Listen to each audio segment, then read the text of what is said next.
दंडोत बंदन अनितहार, सर्व कला समरथ, सर्व कला समरथ। डोलन तेरा को प्रभु, नानक दे कर हाथ। पंच प्याले पंच पीर, छठम पीर बैठा गुर पारी। अर्जन काया पलट कै, मूरत हर गोबिंद सवारी। धन श्री गुरु हरगोबिंद साहिब जी। वाहिगुरु जी का खालसा, वाहिगुरु जी की फतेह। महाराज ने कृपा नाल कल असीं दर्शन किए कि महाराज धन गुरु हरगोबिंद साहिब महाराज दिल्ली आए ने ते टिकाणा जिहड़ा कीता है वो जिथे अज गुरुद्वारा साहिब स्थापित है मंडो टेला गुरुद्वारा साहिब, उस स्थान पे महाराज ने टिकाणा कीता है। तंबू लाए गए ने ते महाराज ने संगतां आके मिलदियां ने। धन गुरु अर्जन देव महाराज के बाबत बैराग भी करदियां ने। महाराज समझाना करते ने कि गुरु साहब तो हमेशा अंग संग नाल ही हुंदे ने। वो कदी अपने सिख नूं त्यागदे नहीं ते कदी छड्ड के किथे जांदे नहीं। गुरु की शक्ति के रूप विच देखो, गुरु नूं शब्द रूप विच देखो, जानना करो, गुरु नूं काया नाल ना जोड़ो। महाराज ने एक उपदेश देना दिता। धन गुरु हरगोबिंद साहिब महाराज नूं फिर वजीर खान आके जिहड़ा है वो मिन्नतां करता है कि जहांगीर अपने दरबार विच आने दी सदा दिंदा है ते महाराज नूं कहंदा है कि चल के दर्शन देना करो। जिस समय वजीर खान आता है ना, तां महाराज दे उत्थे तंबूआं दे विच दीवान लगे हुए हैं ना, उन्हां दीवानां दी समाप्ति हुई सी। सवेरे अमृत वेले दे दीवानां दी समाप्ति हुई ते कड़ाह प्रसाद दी देग है जिहड़ी वो वरत रही सी ते महाराज पास संगतां बहुत आईयां सी दर्शन करन। जिवें हुंदा है ना कि कल महाराज आए ने, कल संगतां कुछ घट, अज फिर अगले दिन ज्यादा, जिवें जिवें खबर होंदी है। जिवें असीं हुण लड़ीवार दीवान शुरू किते, पहले दिन संगत घट, दूजे दिन ज्यादा, तीजे दिन ज्यादा, एवें महाराज पास अगले दिन संगत होर ज्यादा है ते कड़ाह प्रसाद की देग वरत रही है। महाराज कहते इस समय असीं एकदम नहीं चल सकते। गुरु नानक का रूप, गुरु नानक की संगत आई है। गुरु नानक की संगत दीआं अरदासां बेनतियां सुणियां ने, उन्हां दे मनोकामनावां पूर्ण करनियां ने, दर्शन दे के उन्हां नूं निहाल करना है। ते जब तक ना कड़ाह प्रसाद की देग वरत रही है, जाप हो रहा है सतनाम वाहिगुरु, सतनाम वाहिगुरु। महाराज कहते जब तक सारी संगत देग छत ना लवे असीं नहीं इत्थों उठ सकते। क्यों महाराज? वजीर खान पुछदा है। महाराज कहते कड़ाह प्रसाद जिहड़ी देग है इहदी महिमा नूं समझो, जानो। यह देग जिहड़ी है पाठ करके पहले बाणी का जाप करके तैयार हो गई है, फिर जो हजूरी विच आई है तो बाणी का जाप हो रहा है। फिर महाराज महाराज तो नहीं कहते ना कि दृष्टि पाई है ऊपर। महाराज कहते प्रसाद का अर्थ होता है कृपा। इन्हें खाली कड़ाह नहीं कहते, कड़ाह प्रसाद कहते हैं। प्रसाद का अर्थ की है? कृपा। गुरु प्रसाद असीं कहते ना, गुरु प्रसाद नाल सब कुछ मिलता है, गुरु की कृपा नाल सब कुछ मिलता है। महाराज कहते ये देग जिहड़ी कृपा बन के सब सिखां दे मुख लगती है। ये सिख इन्नी श्रद्धा नाल छक रहे हैं, छक ही नहीं रहे, अपने घर भी लैके जाणगे ते अपने घर भी हर चीज़ नूं किणका किणका मूँह लवाणगे। पहले होंदा सी ना साडे, याद करो साडे जदों माता पिता गुरुद्वारे जाते सी ते कड़ा प्रसादी देख हाथ विच साडी मां लैके आती सी, मूँह लगा लैंदी। बड़ा ऐदा बड़ा महत्व जानते सी। गुरुद्वारे नहीं गई तां भी देग ते मूँह लगा लै। महाराज कहते फिर किणका किणका अपने घर के जीआं दे मूँह भी लगाणगे। इहदे नाल ये अपना जन्म सफला करते हैं, एक किरपा का भोग लगाते हैं ते अंदर जिहड़े दुख होंदे ने उन्हां तो छुटकारा पाते हैं। शोभा राम की जिहड़ी साखी है सब नूं याद है ना कि गड्डे वाला एक कड़ा प्रसादी देग लैण लई मिन्नतां तरले करदा सी ते शोभा राम जी ने जदों नहीं दित्ती ते किहड़ा जन्म विच पै गए, बैल विच ते जन्म विच पै गए। महाराज कहते कि इसकी बड़ी वड्डी महिमा चाहता। जो वजीर खान ने एवं सुनिया ना बड़ी श्रद्धा वाला कहना महाराज फिर मैनू भी देख लियो ना, मैं भी घर लैके जावा, मैं भी छक्का। महाराज उस बादशाह ले भी देख लियो, उन भी जाके छकाना, फिर किसी कुछ चिर बाद आ जाना। ਜਦੋਂ ਮਹਾਰਾਜ ਨੂੰ ਇਸ ਤਰ੍ਹਾਂ ਬੇਨਤੀ ਕੀਤੀ ਨਾ, ਮਹਾਰਾਜ ਨੇ 2 ਵੱਡੇ ਠਾਲ ਭਰਵਾ ਕੇ ਦੇਗ ਦੇ ਦਿੱਤੇ। ਇੱਕ ਦੇਗ ਦਾ ਠਾਲ ਕਿਹਾ ਕਿ ਵਜ਼ੀਰ ਖਾਨ ਤੇਰੇ ਲਈ, ਤੇਰੇ ਘਰ ਲਈ, ਇੱਕ ਤੇਰੇ ਬਾਦਸ਼ਾਹ ਲਈ।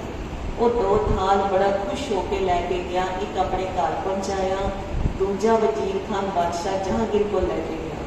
ਜਹਾਂਗੀਰ ਉਸ ਸਮੇਂ ਇਸ਼ਨਾਨ ਕਰਕੇ ਹਟਿਆ ਸੀ ਤੇ ਭੁੱਖ ਲੱਗੀ, ਜਿਵੇਂ ਠੰਡ ਦਾ ਸਮਾਂ ਸੀ ਉਹ ਵਾਲਾ ਹਲਕਾ, ਤੇ ਉਹਨੂੰ ਸੀ ਕਿ ਕੁਛ ਹੁਣ ਗਰਮ ਗਰਮ ਛਕਣਾ ਹੈ। ਤੇ ਉਹ ਗਰਮ ਗਰਮ ਜਦੋਂ ਦੇਗ ਅੰਦਰ ਗਈ ਨਾ, ਬੜਾ ਹੀ ਸਕੂਨ ਮਿਲਿਆ। ਉਹ ਪਾਣੀ ਦੀ ਜਦੋਂ ਪੜੀ ਹੋਈ ਦੇਗ ਮਰਿਆਦਾ ਨਾਲ ਤਿਆਰ ਕੀਤੀ ਹੋਈ, ਜਿਹਦੇ ਵਿੱਚ ਖੰਡ, ਘਿਓ, ਸਭ ਕੁਝ, ਆਟਾ ਜਿਹੜਾ ਹੁੰਦਾ ਹੈ ਉਹ ਬਰਾਬਰ ਮਾਤਰਾ ਨਾਲ ਪਿਆ ਹੁੰਦਾ ਹੈ, ਤੇ ਗੁਰਸਿੱਖਾਂ ਨੇ ਤਿਆਰ ਕੀਤੀ ਸੀ। ਮਹਾਰਾਜ ਦੀ ਪਵਿੱਤਰ ਦ੍ਰਿਸ਼ਟੀ ਪਈ ਹੋਈ ਸੀ। ਮਹਾਰਾਜ ਨੇ ਕਿਰਪਾ ਰੂਪ ਪ੍ਰਸਾਦ ਦੇ ਰੂਪ ਵਿੱਚ ਵਜ਼ੀਰ ਖਾਨ ਨੂੰ ਦੇਣਾ ਕੀਤੀ ਸੀ।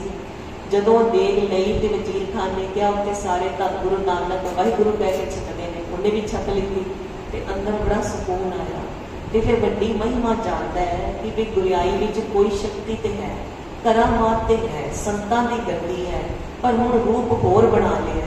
ਤੇ ਵਜ਼ੀਰ ਖਾਨ ਨੂੰ ਕਹਿੰਦਾ ਕਦੋਂ ਆਣਗੇ? ਕਹਿੰਦੇ ਥੋੜੀ ਦੇਰ ਬਾਅਦ ਆਣਗੇ। ਤੇ ਜਦੋਂ ਮਹਾਰਾਜ ਦਰਬਾਰ ਵਿੱਚ ਆਉਂਦੇ ਨੇ, ਜਿਵੇਂ ਧੰਨ ਗੁਰੂ ਅਰਜਨ ਦੇਵ ਮਹਾਰਾਜ ਲਈ ਵੱਡੇ ਆਸਣ ਲਗਾਏ ਸੀ ਨਾ ਉੱਚੇ, ਉਵੇਂ ਹੀ ਧੰਨ ਗੁਰੂ ਹਰਗੋਬਿੰਦ ਸਾਹਿਬ ਜੀ ਲਈ ਆਸਣ ਲਗਵਾਉਂਦਾ ਹੈ। ਅੱਗੇ ਅੱਗੇ ਵਜ਼ੀਰ ਖਾਨ, ਪਿੱਛੇ ਮਹਾਰਾਜ, ਉਸ ਤੋਂ ਪਿੱਛੇ ਮਹਾਰਾਜ ਦੇ 5 ਸਿੱਖ ਨਾਲ ਜੁੜਦੇ ਨੇ।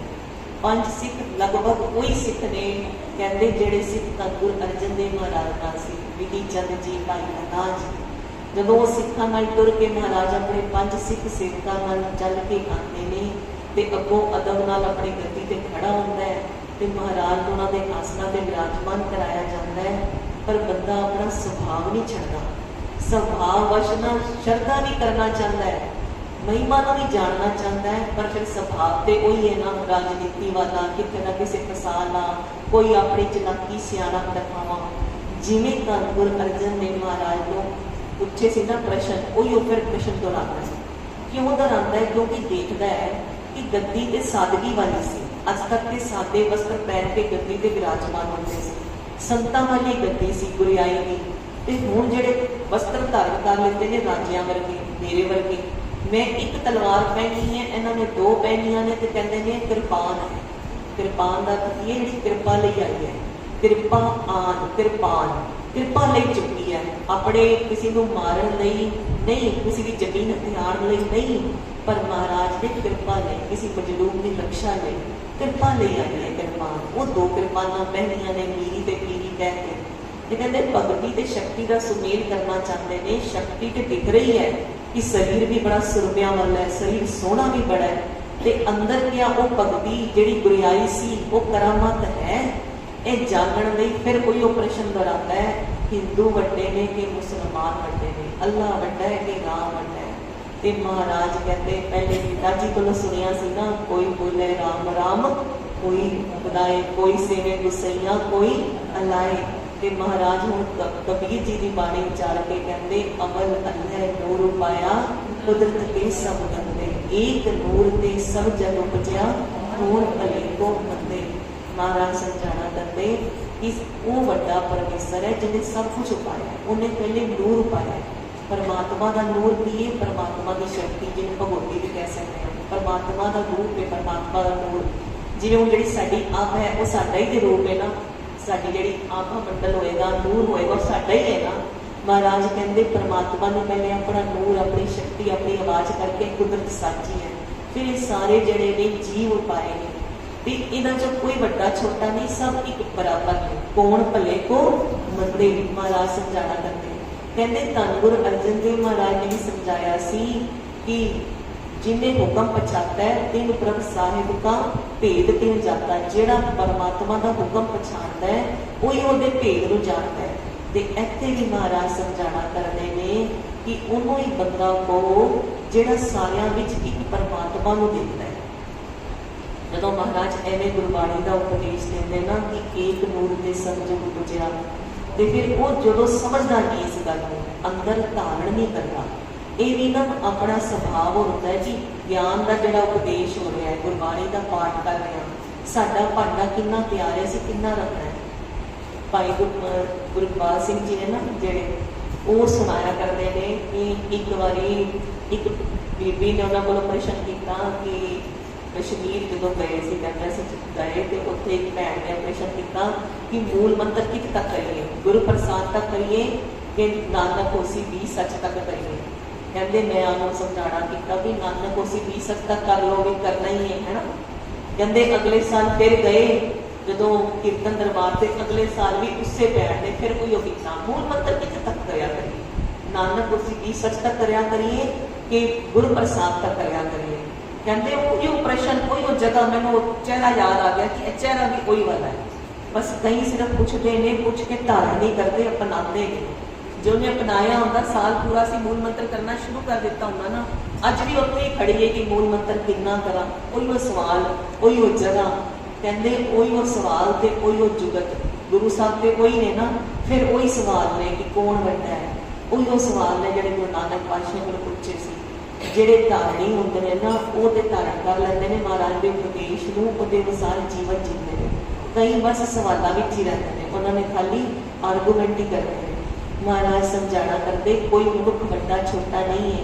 ਜਿਹੜਾ ਭਗਤੀ ਕਰਦਾ ਹੈ ਨਾ, ਜਿਹੜਾ ਸਿਮਰਨ ਕਰਦਾ ਹੈ, ਜਿਹਦੇ ਕੋਲ ਨਾਮ ਦੀ ਦਾਤ ਹੈ, ਉਹਨੂੰ ਵੱਡਾ ਜਾਣਦੇ ਆ। ਮਹਾਰਾਜ ਕਹਿੰਦੇ ਅਸੀਂ ਜਿਸ ਨੀਚ ਕੋ ਕੋਈ ਨਾ ਜਾਣੇ, ਨਾਮ ਜਪਤੋ ਚੌਕੁੰਟ ਮਾਤੇ। महाराज कहते उन्होंने वड्डा जानते हैं जिहड़ा नाम बदली करता है, जिहड़ा परमात्मा नाल जुड़ता है। बाकी सारे बराबर हैं। कोई हिंदू नूं कह के असीं वड्डा नहीं जानते, कोई मुसलमान नूं कह के वड्डा नहीं जानते, जिहड़ा बदगी विच जुड़ता है उन्होंने वड्डा जानते हैं। महाराज के ऐसे उपदेश जो सुने तो फिर किया कि धन गुरु अर्जन देव महाराज आप जी के पिता ने भी ऐसे उपदेश देने कीते सी। फिर जानिया कि अंदर वो कला है गुरियाई वाली। फिर सभा जी स्थगित की ते महाराज अपने स्थानों पर आ गए तो महाराज को कहना किया कि कुछ चिर इत्थे ही रहो, असीं तुहाडे दर्शनां दे लाभ लेना चाहते हैं, भी संगतां भी तुहाडे दर्शन, तुहाडे सिख संगत भी आ रही है। महाराज उन्होंने कहण ते कि महाराज के संगतां दे प्रेम वश भी रुकण गए। फिर महाराज अपने स्थान पर मन्नू टिल्ला आ जाते हैं। जदों आते हैं तो सवेरे अमृत वेले ने जो दीवाना तो उपरंत ना महाराज कुछ चिर आराम करके जब जमुना के वल सैर करन जाते, नाल कुछ सिख ने अपने घोड़े के सवार ने एक एकांत स्थान वेख के महाराज बैठ गए। फिर उत्थे सिखा ने देखा कि महाराज कल्ले ने। महाराज को पूछना किया कि सभा में की गल्लां होईयां सी। महाराज उत्थे चंदू भी हैगा सी, महाराज असीं चंदू का सौदा लाना है, महाराज सभा बीत रहा है। महाराज कहते ये संगतां कहंदियां ने इहो समय है कि असीं चंदू कोलों बदला नहीं। महाराज कहते सानू तुहाडे नालों ज़्यादा पाप है संगत जी, असीं चंदू नूं उहदे पाप की सज़ा देनी है। पापी नूं जिहड़ा सज़ा देना सो तां पाप जिहड़ा महाबली है, उहनूं सज़ा तो मिलनी ही मिलनी है। ते जिहड़ा जहांगीर है ना वो अपने मुख तो ते मिठे बोल बोलता है, आदर सत्कार करता है, पर मन विच कुछ बोल रखता है। तो महाराज कोई नुकसान तो नहीं करेगा। महाराज कहते कोई नुकसान नहीं करता। महाराज देखते हैं कि सारे मेरे अपने प्यारे बैठे ने, तो महाराज अपने दिल की गल दसते हैं कोई नुकसान नहीं करेगा, चिंता ना करो, चंदू नूं उहदे सज़ा दे के ही वापस होना। महाराज एवें संगत नूं जिहड़ा ना वो आश्वासन देते। हुण वजीर खान महाराज को एक सद्दा फिर कोल लैके आता है, कहता है कि बादशाह नूं महाराज पता चलिया है कि आप जी की जिहड़ी रुचि है वो शिकार विच भी है, तुसीं सूरमा हो, तो वह चाहता है कि शिकार असीं इकट्ठे खेडीए। महाराज उहदा जिहड़ा निमंत्रण है वह स्वीकार कर लेंदे ने। महाराज की जिहड़ी आयु है वो 12-13 साल की है। वजीर खान चंगा सियाना है, वो सियाणी उम्र का मतलब ऐ जानो वड्डी उम्र का है। पहले कहते जदों हुण वो सोचता है कि शराबत के भाव नाल, क्योंकि उन्होंने पता है कि अगे गहरे जंगलों में ना एक किहड़ी शेर आया होया ते उहदे शिकार वाल लै जावांगे, पता चलेगा कि किन्ने वड्डे सूरमा ने। जिहड़ी इन्नी कीर्ति हो रही है कि गुरु अर्जन देव के घर महान सूरमा होए ने, गुरु बड़ा भारी है, पता लगेगा कितना भारी गुरु है तो कितना वड्डा सूरमा है। उहदे मन च इहदे ख्याल ने। उत्थे जदों जाते हैं ना शिकार खेडण लई, महाराज कई जंगली जानवरों का उद्धार करते हुए अगे अगे बढ़ते जाते हैं। तो जिहड़ा जहांगीर है उहदे आस पास उहदे जिहड़े शिकार करन दे माहिर सैनिक ने ना वो नाल नाल चल रहे हैं, शिकारी कुत्ते भी नाल चल रहे हैं, उन्हां कोल बड़ी अपने वो है। पर जिहड़े यह है गुरु साहब ने जिहड़े वो अपने घोड़े ते अगे अगे जा रहे हैं, तो जहांगीर है वो अपने गुरु साहब को देखना भी करता है कि ये किसी को डर नहीं मान रहे, इन्हों किसी रक्षा चक्कर की लोड़ नहीं है। वो तो अपने आस पास घेरा बना के चलते ना, रक्षा करने लिए सैनिक भी ने, कुत्ते भी ने, पर महाराज एवं अगे बढ़ते जा रहे हैं किसी बिना किसी डर तो, बिना किसी भय तो। जदों फिर महाराज को कहते हैं, महाराज सुनिए अगे बड़ा कहरी शेर है, वो शिकार लिए अगे बढ़ते हैं। महाराज बहादुरी के बल से शिकार करांगे, कोई गोली नहीं चलाएगा। महाराज के चलाकियां जानते हैं। महाराज कहते हैं वधो अगे, अगे बढ़ता है। कहरी शेर बारे संगत जी कहा जाता है कि जे 100 शेर होना, उन्होंने ताकत के बराबर एक बब्बर शेर होता है। जे 100 बब्बर शेर मिल जान तो एक कहरी शेर बनता है, वो इन्ना ताकतवर होता है। कई बार उसका कद जो 7-7 फुट भी होता है। वैसे जिमें 5 फुट 6 फुट का होएगा तो रंग का तकरीबन चिट्टे रंग का होता है। तुम अगर नैट पर जाके करोगे ना सर्च की वाइट लॉयन या कहरी शेर दिखते कुछ भी, तो वो आएगा कि 7-7 फुट का होता है और बड़ा बलशाली शरीर होता है। वो जी हड्डियां ने, पिंजर है, वो भी बहुत मजबूत होता है। क्यों? 100 शेरों के बराबर एक बब्बर शेर तो 100 बब्बर शेरों के बराबर एक कहरी शेर। कहते उस शेर के शिकार में जदों ये सारे जाते हैं तो जंगल में आवाज़ा होंदियां ने, तो वह कहरी शेर बड़ी जोरदार दहाड़ता है। वही दहाड़ नाल ना पूरी धरती के जिवें आस पास उत्ते कंपन पैदा होता है। कहते हैं सारे घोड़े ते हाथी उत्ते ही रुक गए। जिहड़ा वजीर खान है ना, वो डर के मारे ना घोड़े तो छड्ड के हाथी ते सवार हो गया। जे शेर ने आक्रमण किया तो हाथी के बचाव ज़्यादा हो सकता है। कहते वो कहरी शेर की जो दहाड़ सुनी ना, जानवर तो जानते हैं दूसरे जानवर में, कहते जानवर उत्थे ही रुक गए। तो जानवरों की की हालत है, कबीरा संतोख सिंह जी लिखते घोड़िया का भी पुत्र निकल गया, इस जोड़ा हाथी है ना जिसके उपर सवार है वजीर खान, वो भी लिद निकल गई भी वो दहाड़ में सुन के। हुण जिहड़ा अगे महावत बैठा है वो मारता है इस तरह हाथी को कि अगे वध। हाथी का कदम अगे नहीं बढ़ता दहाड़ सुन के, वो डरता है कि अगे शेर की आवाज़ दहाड़न की आ रही है, घोड़े भी अगे नहीं बढ़ते। कई सुरमे ना थोड़ा इधर उधर जान लग जाते हैं कि सानू कोई खतरा ना होए। तो फिर अगों की वजीर खान जिहड़ा जहांगीर है वो की कहता है कि गोली नहीं किसी ने चलानी, आप शिकार करांगे। उन्होंने है कि जो महाराज अगे शिकार लिए वधण, जो महाराज के शेर का मुकाबला होए गोली कोई ना चलाए। भी देखिए महाराज किस तरह करते हैं, किवें मुकाबला करते हैं। ये कहता है महाराज तुसी अगे वधो, देखो कि कहरी शेर कित्थे है। महाराज जिहड़े ना अगे वधदे ने अपने घोड़े तो भी थल्ले उतर जाते हैं। जहांगीर की हालत है कि वो हाथी ऊपर चढ़े है तो महाराज अपने घोड़े तो भी थल्ले उतर गए। महाराज की बहादुरी कैसी, अपने घोड़े तो भी थल्ले उतर गए। महाराज के खब्बे हाथ में ढाल है तो सज्जे हाथ में खड़क कृपान है। महाराज जो अगे बढ़ते हैं जितों आवाज़ आई है झाड़िया तो पिछों, जितों उन्हें अपनी गुफा टिकाणा बना के बैठा है। जो महाराज अगे बढ़ते हैं महाराज के चरणों की आहट नाल वो एक बार फिर दहाड़ता है। जो महाराज दहाड़ता है तो सारे जोड़े जानवर ने वो 2-2 कदम होर पिछे हो जाते हैं, महाराज तो भी होर पिछे। महाराज का कदम अगे बढ़ रहे हैं, वो जानवरों के कदम जोड़े ने पिछे हट रहे हैं। सूरमिया के कदम भी, सैनिकों के कदम भी पिछे हट रहे हैं। जो महाराज के शेर दियां अखां आपस में मिलदियां ने ना, तो कहते महाराज ने जिवें शेर को बंगार के कहा हुण क्यों अपना बल हारता है, हुण झाड़ी के पिछे छुपिया रहना, हुण बाहर आ। महाराज ने बंगार के अखां नाल अखां पा के एवें कहा जिवें हुण क्यों अपना बल हारता है, हुण बाहर निकल। जो शेर ने जिवें देखा ने अखां च अखां पा के, तो वो फिर शेर की वृत्ति किवें होंदी है आक्रमण करन दी अगों दी। कहते हैं जो वो बड़े अपने जोर नाल छलांग मार के आक्रमण करन नूं अगे वधदा है, महाराज अपने खब्बे हाथ की ढाल नाल उत्थे उहदा आक्रमण अपने मुंह तो रोक लैंदे ने। क्योंकि शेर की होंदा है वो सीधा मुंह ते प्रहार करता है। जिहड़े कुत्ते होंदे ने उन्हां दा अटैक करन दा तरीका दूसरा होंदा, पैर लत्त फड़दे ने ना। शेर सीधा मुंह ते तुहाडा पंजा मारदा है, वो शेर है ना, फिर सीधा तुहाडे मुंह नूं आके पकड़ेगा।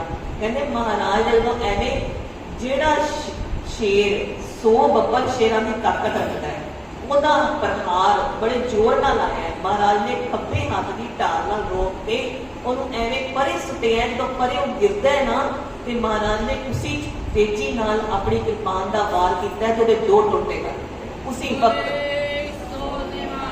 सत श्री अकाल। इहनूं कहते ने वड जोता बहु परोपकार, दल भंजन गुर सूरमा। बड़े बड़े सूरमियां के दल है ना, जिहड़े समूह, उन्होंने भी खत्म करता है। ऐसे सूरमे ने धन गुरु हरगोबिंद साहब महाराज ਇੰਨੀ ਤੇਜ਼ੀ ਨਾਲ ਮਾਰ ਕਿ ਇੱਕ ਖੱਬੇ ਹੱਥ ਨਾਲ ਉਹਨੂੰ ਰੋਕਿਆ, ਉਹਨੂੰ ਐਵੇਂ ਸੁੱਟਿਆ ਉਹਦੇ ਗਿਰਨ ਦੇ ਅੰਦਰ ਹੀ, ਜਿਹਦਾ ਸਰੀਰ ਕਿੰਨਾ ਮਜ਼ਬੂਤ ਹੈ, ਹੱਡ ਪਿੰਜਰ ਕਿੰਨੇ ਮਜ਼ਬੂਤ ਨੇ।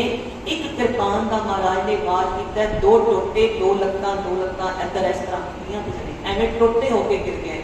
ਜਦੋਂ ਟੋਟੇ ਹੋ ਕੇ ਗਿਰ ਗਿਆ, ਜਹਾਂਗੀਰ ਜਿਹੜਾ ਕਿ ਉਹ ਵੇਖਦਾ ਹੀ ਰਹਿ ਗਿਆ ਕਿ ਕਮਾਲ ਹੋ ਗਈ। ਇਹ 13 ਸਾਲ ਦੀ ਉਮਰ ਵਿੱਚ ਇੰਨਾ ਜਿਹੜਾ ਜ਼ੋਰ ਹੈ ਬਾਹਾਂ ਵਿੱਚ। ਜਦੋਂ ਧੰਨ ਗੁਰੂ ਉਹਨਾਂ ਦੇ ਪੋਤਰੇ ਜਿਹੜੇ ਨੇ, ਧੰਨ ਗੁਰੂ ਹਰਗੋਬਿੰਦ ਸਾਹਿਬ ਮਹਾਰਾਜ ਦੇ ਪੋਤਰੇ ਧੰਨ ਗੁਰੂ ਗੋਬਿੰਦ ਸਿੰਘ ਜੀ ਮਹਾਰਾਜ, ਉਹਨਾਂ ਨੇ ਵੀ ਪੌਂਟਾ ਸਾਹਿਬ ਸ਼ੇਰ ਦਾ ਸ਼ਿਕਾਰ ਕੀਤਾ ਸੀ ਨਾ, ਸ਼ੇਰਗਾਹ ਗੁਰਦੁਆਰਾ ਸਾਹਿਬ ਬਣਿਆ ਹੋਇਆ ਹੈ। ਤੇ ਧੰਨ ਗੁਰੂ ਗੋਬਿੰਦ ਸਿੰਘ ਜੀ ਮਹਾਰਾਜ ਦੀ ਦੁਨਿਆਵੀ ਆਯੂ 17 ਸਾਲ ਦੀ ਸੀ, ਤੇ ਜਦੋਂ ਦਾਦਾ ਜੀ ਨੇ ਸ਼ਿਕਾਰ ਕੀਤਾ ਹੈ ਤੇ ਉਮਰ ਕਿੰਨੀ ਹੈ? 13 ਸਾਲ। 13 ਸਾਲ ਦੀ ਉਮਰ ਵਿੱਚ ਮਹਾਰਾਜ ਨੇ ਇੰਨੇ ਵੱਡੇ ਸ਼ੇਰ ਦਾ ਸ਼ਿਕਾਰ ਕੀਤਾ। ਉਹ ਇਹ ਕੋਈ ਕਰਾਮਾਤ ਨਹੀਂ, ਮਹਾਰਾਜ ਨੇ ਸਰੀਰ ਦੀ ਵਰਜਿਸ਼ ਨਾਲ ਸਰੀਰ ਨੂੰ ਮਜ਼ਬੂਤ ਕੀਤਾ ਹੋਇਆ, ਇਹਦੇ ਵਿੱਚ ਕੋਈ ਮਹਾਰਾਜ ਨੇ ਕਰਾਮਾਤ ਨਹੀਂ ਕੀਤੀ ਹੈ। ਪਰ ਜਦੋਂ ਮਹਾਰਾਜ ਨੇ ਸ਼ਿਕਾਰ ਕੀਤਾ, ਉਹ ਬੜਾ ਪ੍ਰਭਾਵਿਤ ਹੋਇਆ ਜਹਾਂਗੀਰ। ਹੁਣ ਜਦੋਂ ਵਾਪਸ ਜਾਣ ਲੱਗਦੇ ਨੇ ਤੇ ਉਹ ਸ਼ੇਰ ਵੀ ਜਿਹੜਾ ਹੈ ਨਾ, ਉਹ ਉਸ ਜਗ੍ਹਾ ਤੇ ਪ੍ਰਕਾਸ਼ ਹੋ ਜਾਂਦਾ ਹੈ, ਸਾਰੇ ਵੇਖ ਕੇ ਹੈਰਾਨ ਹੁੰਦੇ ਨੇ। ਜਹਾਂਗੀਰ ਵੀ ਵੇਖਦਾ ਹੈ, ਜਹਾਂਗੀਰ ਕਹਿੰਦਾ ਮੈਂ ਤੇ ਕਦੀ ਮਹਾਰਾਜ ਐਵੇਂ ਵੇਖਿਆ ਨਹੀਂ।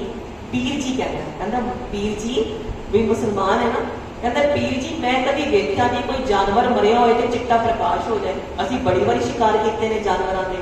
ਮਹਾਰਾਜ ਕਹਿੰਦੇ ਇਹਦੀ ਰੂਹ ਹੈ। ਮਹਾਰਾਜ ਕਹਿੰਦੇ ਕੌਣ ਹੈ? ਵੀ ਉਹਨੂੰ ਪੁੱਛਦੇ ਨੇ, ਪੁੱਛਦਾ ਜਹਾਂਗੀਰ ਪੀਰ ਜੀ ਇਹ ਕੌਣ ਹੈ? ਮਹਾਰਾਜ ਕਹਿੰਦੇ ਆਪੇ ਹੀ ਪੁੱਛਣਾ ਕਰ ਲੈ, ਆਵਾਜ਼ ਮਾਰ। ਕਹਿੰਦੇ ਕਿਵੇਂ ਆਵਾਜ਼ ਮਾਰਾਂ? ਮਹਾਰਾਜ ਉਹ ਕਹਿੰਦੇ ਨੇ ਕਾਸਨ ਬੇਗ ਦੀ ਰੂਹ ਹੈ, ਆਵਾਜ਼ ਮਾਰ। ਮਹਾਰਾਜ ਨੇ ਕਿਹਾ, ਕਹਿੰਦਾ ਜਹਾਂਗੀਰ ਕਹਿੰਦਾ ਕਾਸਨ ਬੇਗ ਰੁਕ, ਮੇਰੀ ਗੱਲ ਸੁਣ। ਜਦੋਂ ਉਹ ਰੁਕ ਗਿਆ, ਉਹ ਰੁਕ ਕੇ ਇੱਕ ਪੇੜ ਉੱਪਰ ਬੈਠ ਗਿਆ। ਜਦੋਂ ਪੇੜ ਉੱਪਰ ਬੈਠਿਆ ਨਾ ਤੇ ਫਿਰ ਜਹਾਂਗੀਰ ਕਹਿੰਦਾ ਵੀ ਪ੍ਰਕਾਸ਼ ਜਿਹੜਾ ਪੇੜ ਉੱਪਰ ਹੈ, ਕਹਿੰਦਾ ਕਾਸਨ ਬੇਗ ਮੈਨੂੰ ਦੱਸਣਾ ਕਰ ਤੂੰ ਕੌਣ ਹੈ ਤੇ ਤੂੰ ਸ਼ੇਰ ਕਿਵੇਂ ਬਣ ਗਿਆ? ਇਹ ਕਿਵੇਂ ਦਾ ਹੈ ਜਿਹੜੀ ਲੀਲਾ ਹੈ, ਇਹ ਕੀ ਹੋ ਰਿਹਾ ਹੈ? ਤੇ ਕਹਿੰਦੇ ਫਿਰ ਕਾਸਨ ਬੇਗ ਉਹਨੂੰ ਬੋਲ ਕੇ ਦੱਸਦਾ ਹੈ, ਅਸਲ ਵਿੱਚ ਮੈਂ ਤੇਰੇ ਪਿਤਾ ਅਕਬਰ ਦਾ ਭਰਾ ਹਾਂ, ਕਬੀਲਦਾਰੀ ਵਿੱਚ ਕਜ਼ਨ। ਕਹਿੰਦਾ ਮੈਂ ਤੇਰੇ ਪਿਤਾ ਅਕਬਰ ਦਾ ਕਾਸਨ ਬੇਗ ਕਬੀਲਦਾਰੀ ਵਿੱਚ ਭਰਾ ਲੱਗਦਾ, ਵੱਡਾ ਭਰਾ, ਤੇ ਤੂੰ ਜਾਣ ਕਿ ਮੈਂ ਤੇਰਾ ਤਾਇਆ ਲੱਗਦਾ ਰਿਸ਼ਤੇਦਾਰੀ ਵਿੱਚ। ਹੁਣ ਜਹਾਂਗੀਰ ਕਿਵੇਂ ਮੰਨੇ?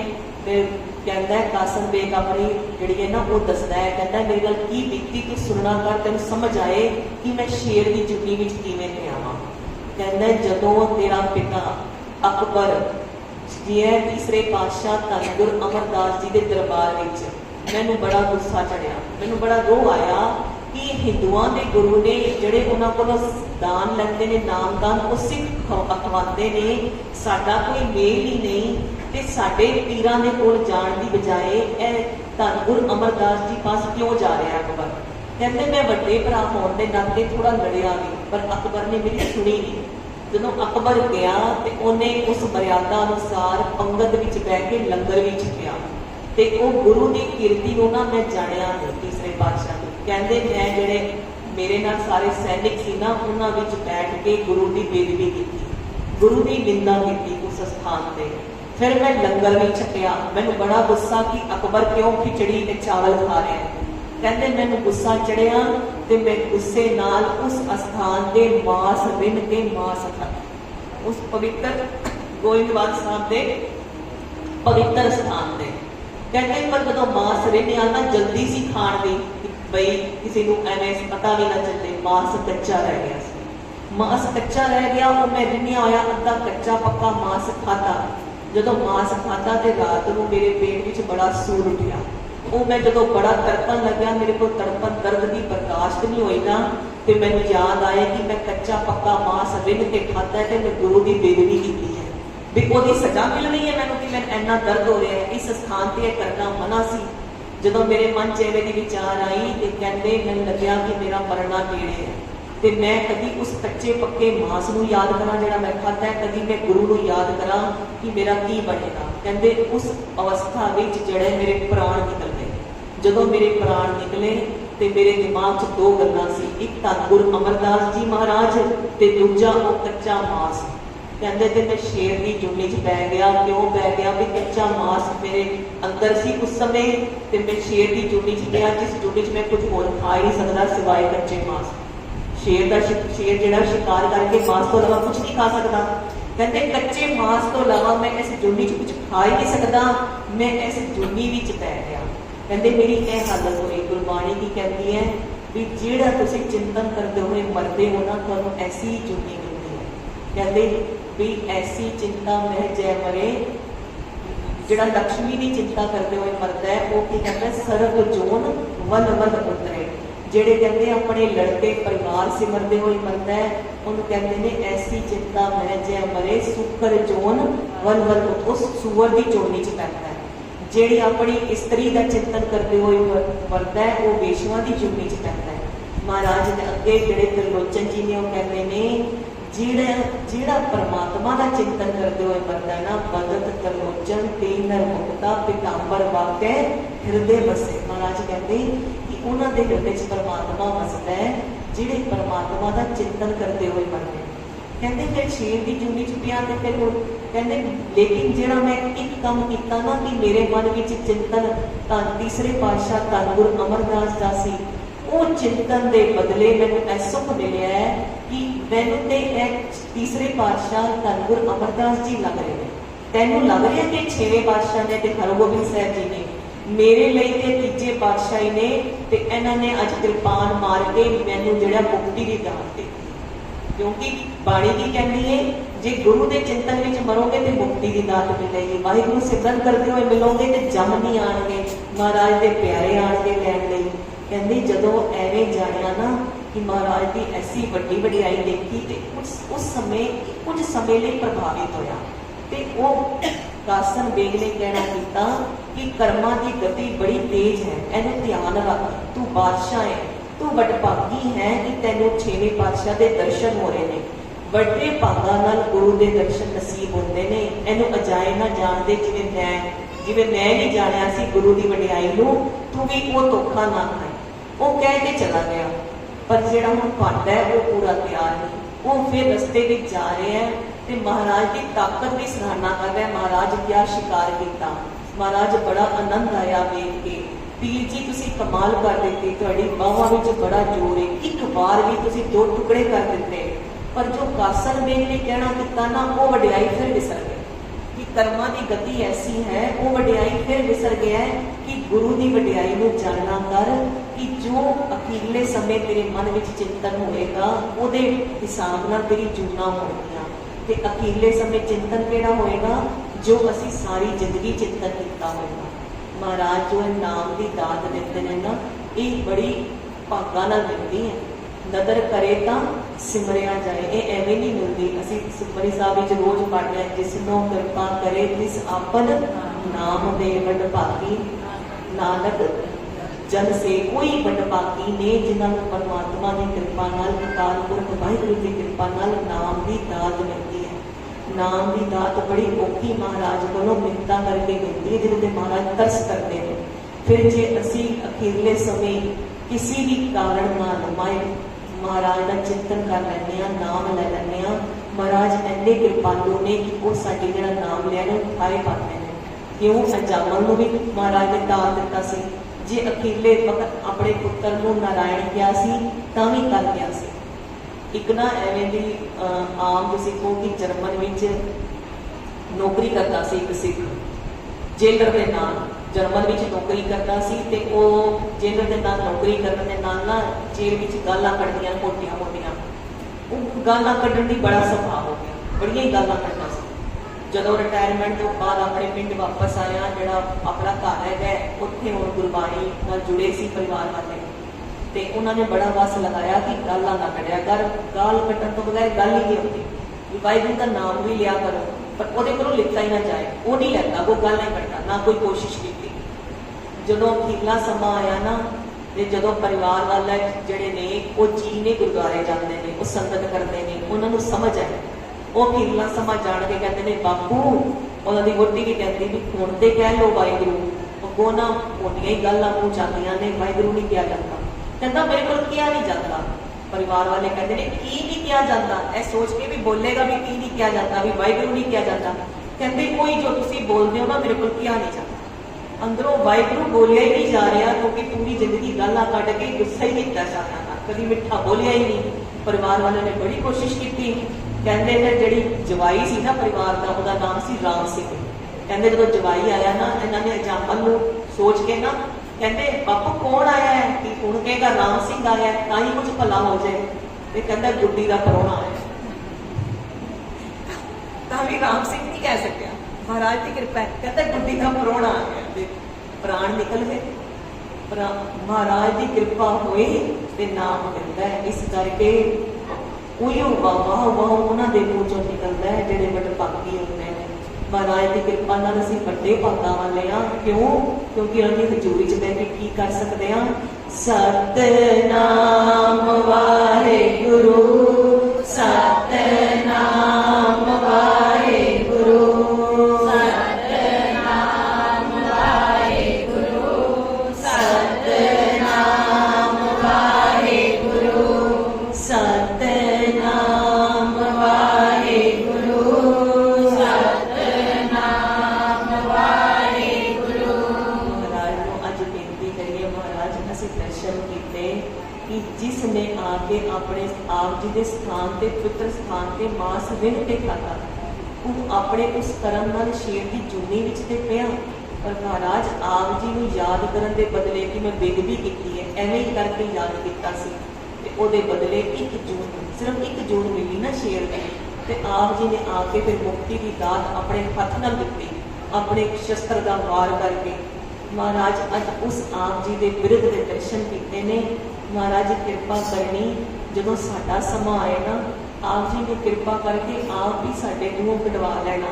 वाहिगुरु वाहिगुरु वाहिगुरु वाहिगुरु वाहिगुरु वाहिगुरु वाहिगुरु वाहिगुरु वाहिगुरु वाहिगुरु वाहिगुरु। कैसे वे धन हरगोबिंद सिंह महाराज भाई गुरदास जी कहते हैं अंतरजामी वाला भोला। अंतरजामी ने, सब कुछ जानने वाले ने, जानते ने जहांगीर के दिल की गल कि क्यों सानू शेर पास लैके आया सी, की देखना चाहता सी, की कराना चाहता सी। हले भी वड्याई नहीं जानी, हले भी यही जान रहा है कि गुरु घर करामात बहुत है। हो सकता है कुछ करामात, कुछ शरीर बड़ा सुरमिया वर्ग है, ते करके शेर को एक बार विच मार देता है। महाराज की वड्याई नहीं जानता, जो कासन बेग अपने ताए ने दसिया वो नहीं जानता। एक बारी सिर्फ विचार की कि कोई दिखता नहीं सी, पर गल्लां एवें होईयां ने जिवें आमने सामने बैठ के कोई गल्लां करता है। पर फिर वड्याई चेते नहीं की ते वो अपने स्थान पे महला भी चला गया। महाराज वापस मजनू टिल्ले वाले अपने स्थान पे आ गए। अगे महाराज की होर वड्याइयां कल फिर श्रवण करांगे, दर्शन करांगे। महाराज कृपा करन।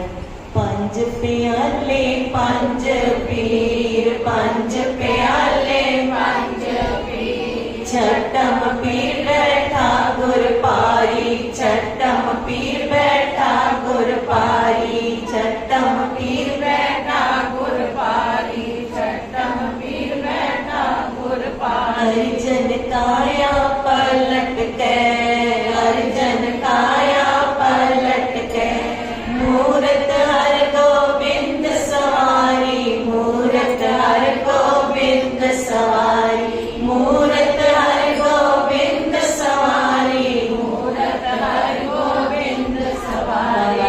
नाम भी कितना सोहना है, धन श्री गुरु हरगोबिंद साहिब जी, धन श्री गुरु हरगोबिंद साहिब जी। जूल ते निशान रहे, सज के दीवान रहे। वाहिगुरु जी का खालसा, वाहिगुरु जी।